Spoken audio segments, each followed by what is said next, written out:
தங்கத்துடைய விலை என்னங்க இப்படி கிடுகிடுன்னு உயர்ந்துகிட்டே போயிட்டு இருக்கு. என்னதான் தங்கத்துடைய விலை உயர்ந்துகிட்டே போயிட்டு இருந்தாலும் அதை விட ரொம்ப முக்கியமான ஒரு விஷயம், அவ்வளோ அமௌண்ட் போட்டு வாங்கக்கூடிய கோல்டை நம்ம எப்படி வாங்குறோம் அப்படிங்கிறது தான். அதாச்சும் நீங்க வாங்கக்கூடிய கோல்டை பிசிக்கல் கோல்டா வாங்குறீங்களா, இல்ல டிஜிட்டல் கோல்டா வாங்குறீங்களா, இல்லைனா ஸ்டாக் மார்க்கெட்ல கிடைக்கக்கூடிய ETF கோல்டா வாங்குறீங்களா அப்படிங்கிறது தான் ரொம்ப முக்கியமான ஒரு விஷயமா இருக்கு. சரி, ஓகே, எது நல்ல ரிட்டர்னா தரும், எதுல ரிஸ்க் கம்மி, இப்படி உங்களுக்குள்ளார இருக்கக்கூடிய பல கேள்விகளுக்கு ஒரு பதிலா தான் இந்த வீடியோ இருக்க போது. ரிஃப்ளெக்ட் மணி நேயர்களுக்கு வணக்கம், நான் உங்கள் ரக்ஷயா பார்த்தி. மினிமம் இன்வெஸ்ட்மெண்ட், குறைஞ்சபட்சம் எவ்வளோ பணத்தை போட்டு நீங்கள் கோல்டில் இன்வெஸ்ட்மெண்ட் பண்ணுறீங்க அப்படிங்கிறது ரொம்ப ஒரு முக்கியமான விஷயமா இருந்துட்டு இருக்கு. தோராயமாக ஒரு கிராம் கோல்டுடைய விலை 8500 வச்சுப்போம்.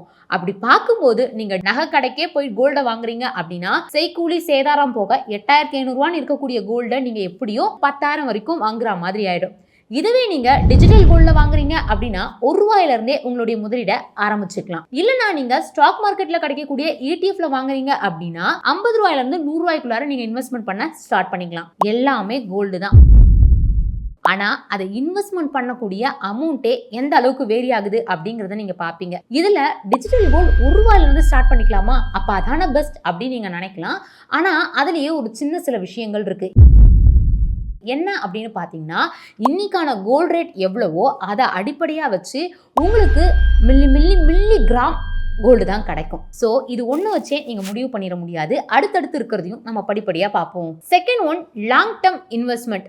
தங்கத்தை முதல்ல நம்ம எதுக்கு வாங்குறோம், நமக்கு ஏதாச்சும் அவசர ஆபத்து அப்படிங்கிற பட்சத்தில் தங்கத்தை பணமாக மாற்றி அதை நம்ம யூஸ் பண்ணிக்கலாம்ப்பா அப்படிங்கிற ஒரு விஷயமும், தங்கம் நமக்கு எப்பயாச்சும் உதவும் அப்படிங்கிற ஒரு காரணத்தினால தான் தங்கத்தையே நம்ம முதல்ல வாங்குறோம். ஸோ அந்த வகையில் ஒரு எஸ்டிமேஷன் ரிட்டர்ன் கோல்டுக்கு 9%, இப்போ மியூச்சுவல் ஃபண்டுக்கு 12%, FDக்கு 7% இருக்கு இல்லையா. ஸோ அதே மாதிரி தங்கத்துக்கு ஒரு 9% வச்சுப்போம். அப்படி பார்க்கும்போது நீங்கள் ஃபிசிக்கல் கோல்டாக வாங்குறீங்கன்னா நெக்ஸ்ட் இயரில் உங்களுக்கு ப்ராஃபிட் உண்மையிலே எவ்வளோ கிடைக்கும் அப்படின்னு பார்த்தீங்கன்னா 7% தான் கிடைக்கும். என்னது 7% தானா அப்படின்னு நீங்கள் நினைக்கலாம். அதாச்சும் மேக்கிங் சார்ஜ், GST, வேஸ்டேஜ் சார்ஜ்லாம் போக அதுலேயே ஒரு 20% போயிடும்.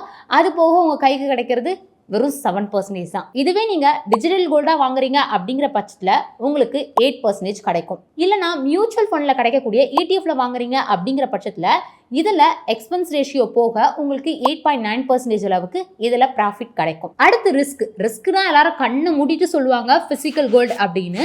ஆமா, இப்போ நம்ம பிசிக்கல் கோல்ட்ல கையிலயோ கழுத்திலையோ போட்டுட்டு இருக்கோம் அப்படின்னா நம்மளே தொலைச்சிருவோமா அப்படிங்கிற பயம் நமக்குள்ளார இருந்துகிட்டே இருக்கும்.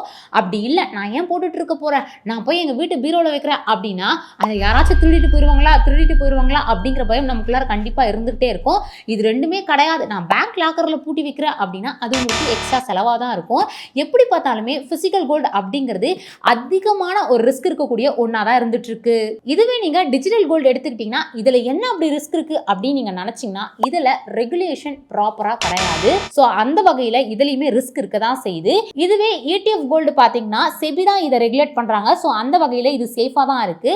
லாஸ்ட் ஒன், லிக்விடிட்டி அப்படின்னா என்னன்னு பாத்தீங்கன்னா அவசரத்துக்கு தங்கத்தை பணமா மாற்ற முடியுமா முடியாதா அப்படிங்கிறது தான். இதுவே உங்ககிட்ட பிசிக்கல் கோல்டா இருக்கு அப்படின்னா நீங்க உடனே அந்த அடகு கடையில் எடுத்துட்டு போய் வச்சுட்டு உங்க அவசரத்துக்கு அதை பணமா மாத்திக்கலாம். அதே மாதிரி தான் டிஜிட்டல் கோல்டும் 24 ஹவர்ஸ்ல நீங்க எப்போ வேணாலும் பணமா மாத்திக்கலாம். அதே மாதிரி ஸ்டாக் மார்க்கெட்ல கிடைக்கக்கூடிய ETFமே ஸ்டாக் மார்க்கெட்டிங் டைம்ல நீங்க எப்போ வேணாலும் பணமா மாத்திக்கலாம். அப்படியே உங்களுக்கு ரொம்ப எமர்ஜென்சி அப்படிங்கிற பட்சத்துல 6 மந்த்துக்கு அப்புறமா செகண்டரி மார்க்கெட்ல நீங்க இதில் பணமா மாத்திக்கலாம். இப்போ நம்ம பார்த்த வரைக்குமே லாஸ்டா பார்த்ததுல மட்டும்தான் எமர்ஜென்சிக்கு பணமா மாற்ற முடியாது அப்படிங்கிற ஒரு ஆப்ஷன் மட்டும் தான் கொஞ்சம் ஓவரா இடிக்கும். பட் அதுவுமே நம்ம எடுக்காம இருக்கிறது நல்ல விஷயமா தான் இருக்கும். ஸோ உங்களுக்கு எது கரெக்டா இருக்கும் அப்படிங்கிறத நீங்க தான் சூஸ் பண்ணணும். கோல்டா வாங்குறீங்கன்னா அப்ப எது கரெக்டா இருக்கும், இல்லை நான் இன்வெஸ்ட்மெண்ட் பர்பஸ்க்காக வாங்குறேன் அப்படின்னா எது உங்களுக்கு கரெக்டா இருக்கும் அப்படிங்கிறத நான் சொன்ன இந்த விஷயங்களை வச்சு நீங்க தான் அதை முடிவு பண்ணணும். இந்த வீடியோ உங்களுக்கு யூஸ்ஃபுல்லா இருக்கும் அப்படின்னு நினைக்கிறேன். இதே மாதிரி இன்ட்ரெஸ்டிங்கான நிறைய வீடியோக்களோட நான் திரும்ப வந்து உங்களை சந்திக்கிறேன். இதுக்கு முன்னாடியே நம்ம சேனல்ல மணி, இன்வெஸ்ட்மெண்ட், ஃபினான்ஸ் இது சம்பந்தப்பட்ட நிறைய வீடியோஸ் இருக்கு. உங்களுக்கு கண்டிப்பா யூஸ்ஃபுல்லா இருக்கும். அதையும் மறக்காம வாட்ச் பண்ணுங்க.